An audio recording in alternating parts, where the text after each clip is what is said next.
Dans ONU Hebdo cette semaine, la rubrique ONU et nous comporte 2 volets. Vulgarisation à Kinshasa du mandat de la MONUSCO et particulièrement de la résolution 2348 du Conseil de sécurité sur la mission onusienne. Et puis le gouvernement provincial du Nord Kivu et la MONUSCO organisent un atelier sur la prévention des conflits dans le territoire de Walikale. Pour terminer, dans Focus, la MONUSCO appuie les juridictions et parquets du Nord Kivu en fourniture de bureaux. Bonne réception.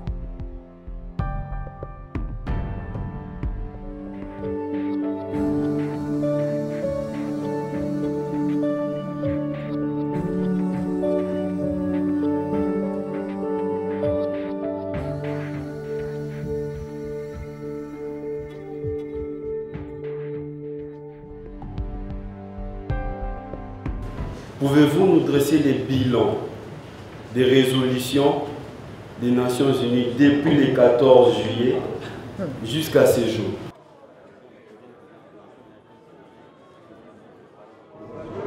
Chers professeurs, mesdames et messieurs, chers amis étudiants, et la singularité de la résolution 2348 du 31 mars 2017 réside dans le fait que le Conseil de sécurité des Nations Unies demande à la MONUSCO d'appuyer la mise en œuvre de l'accord du 31 décembre 2016 et du processus électoral. Pour cela, nous allons demander rapidement à M. Cheikh Kanté, directeur des affaires politiques de la MONUSCO, de prendre la parole. Et je vous remercie en espérant que l'écoute sera attentive pour que les questions soient concise afin que les réponses soient précises. J'ai l'honneur ce matin de vous présenter un peu, de vous donner un résumé le contenu de la résolution 2348.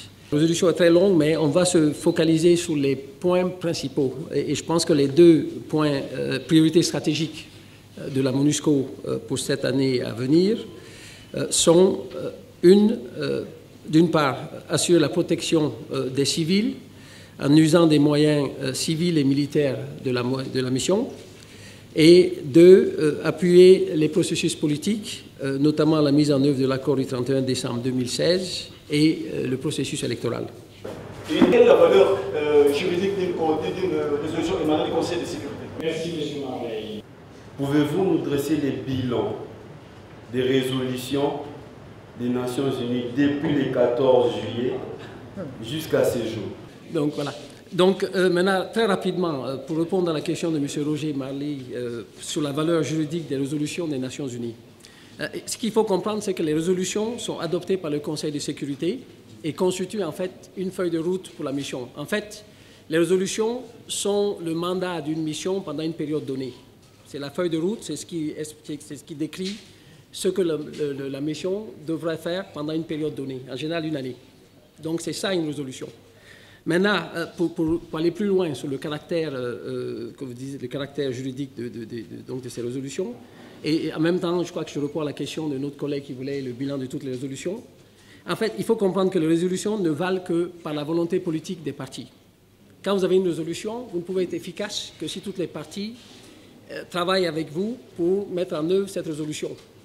Et ce qu'il faut garder à l'esprit, c'est que la résolution, oui, a une valeur juridique pour la mission, et en général, les résolutions nous demandent de travailler de concert ou en étroite collaboration avec les gouvernements.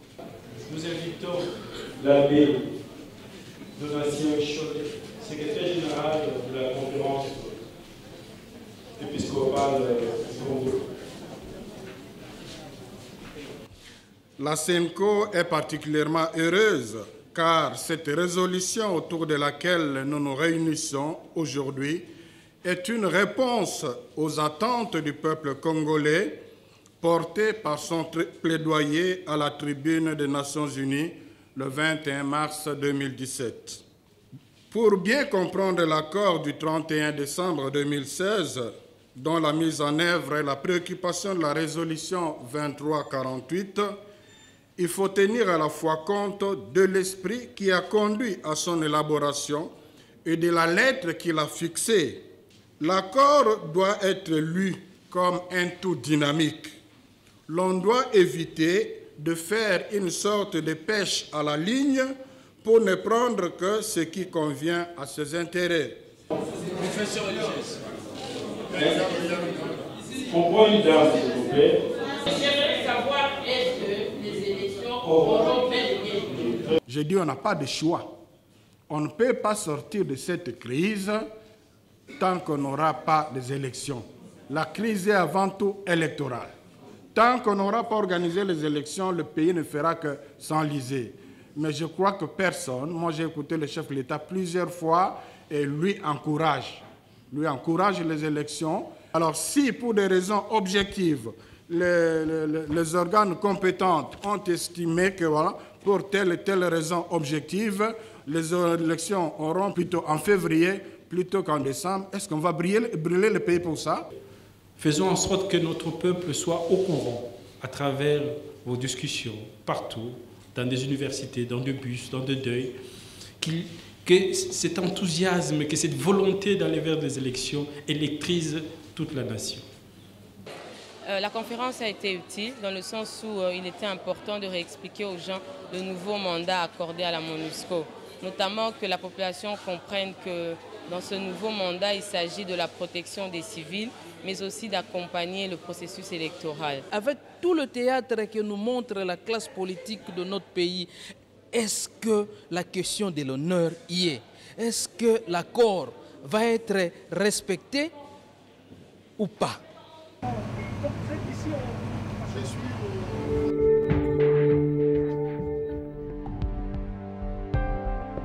Qui sont les premiers à protéger les droits des citoyens. Je suis venu avec le partenaire de la MONUSCO, parce qu'ils sont partenaires du ministère, du gouvernement provincial, du gouvernement central. C'était pour faciliter un atelier par rapport à l'organisation du comité de protection des civils de Walikale et de Itebero.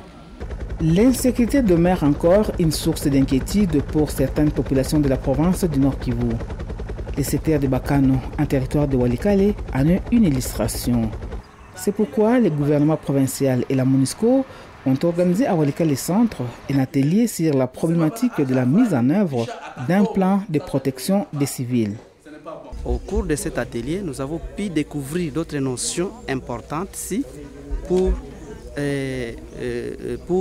nous en tant qu'acteurs de protection, comment est-ce que nous devons mener des actions de protection en faveur des populations civiles qui sont bien sûr des situations de vulnérabilité.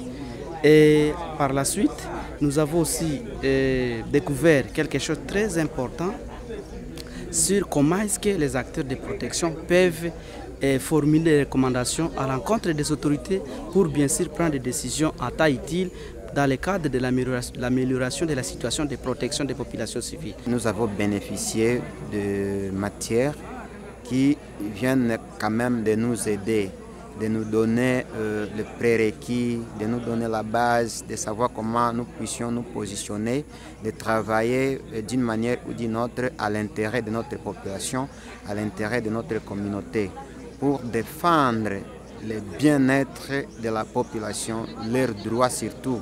C'est ce qu'on vient de nous former dans cet atelier. À Itebero, par exemple, un comité local de protection existe. Cependant, les membres de ce comité manquent de coordination et d'orientation technique appropriée pour faire leur travail. En outre, ils n'ont pas la capacité de surveiller et de signaler les violations des droits de l'homme. Aujourd'hui, ils sont en mesure de comprendre certains concepts et quand il y a des conflits de pouvoirs coutumiers, ils savent comment s'y prendre. À côté de cela, ils ont eu beaucoup de matières sur le monitoring des droits humains et autres qui les permettront de déceler les menaces et de relayer les formations à taille utile pour qu'il y ait des réponses rapides. Vous aider à avoir une idée par rapport à ce qui s'est passé. En clair, cet atelier a permis de renforcer les capacités des acteurs locaux dans le territoire de Walikale.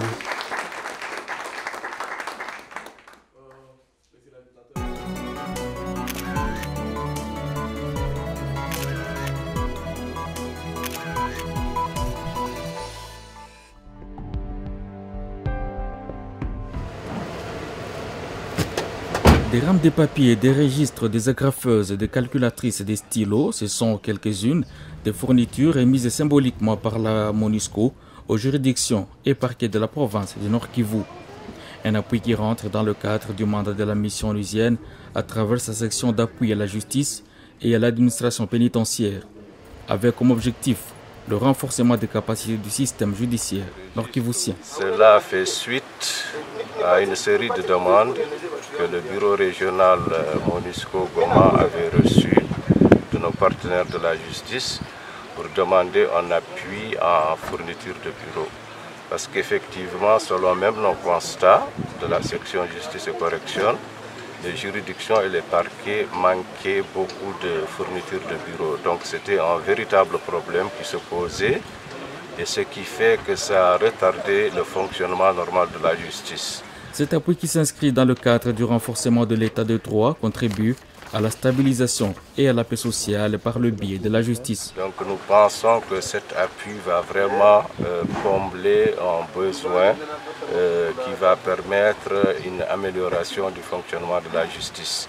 Et au-delà aussi de ce renforcement des capacités opérationnelles des juridictions et des parquets, nous voulons renforcer notre relation partenariale avec la justice. Du reste, cette relation est bonne, mais nous voulons encore la renforcer beaucoup plus et établir cette confiance entre nous et nos partenaires de la justice. Bon, merci pour tout. C'est un signe que, comme vous l'avez d'ailleurs bien dit, la collaboration entre la MONUSCO à travers la structure que vous pilotez et au BOFIX. Nous vous garantissons que ce que vous venez de nous amener et ce qui va aller dans des juridictions et offices inférieurs sera utilisé à bon escient. Mais nous ne pouvons pas dire que cela nous suffit parce que les besoins sont énormes. Donc chaque fois que les possibilités vous le permettront, n'hésitez pas de nous appuyer davantage.